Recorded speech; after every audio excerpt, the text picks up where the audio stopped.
Back to my YouTube channel Fauzan Iji, dan hari ini gue ingin bikin thumbnail lagi ya guys ya. Yaitu adalah cara membuat thumbnail yang ketiga kalinya ya guys ya. Dan ini tuh thumbnailnya seperti contoh kayak gini. Nah kayak gitu ya guys ya. Tapi sebelum itu jangan lupa kalian subscribe, karena subscribe itu gratis. Dan intro dulu.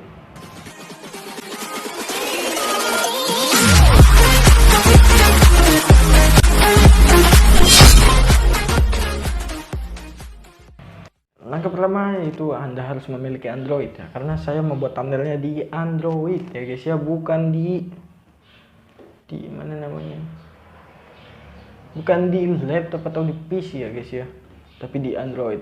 Yaitu kalian harus memerlukan aplikasi Pixel Lab ya guys ya. And langsung aja kita masuk ke Pixel Lab and let's go.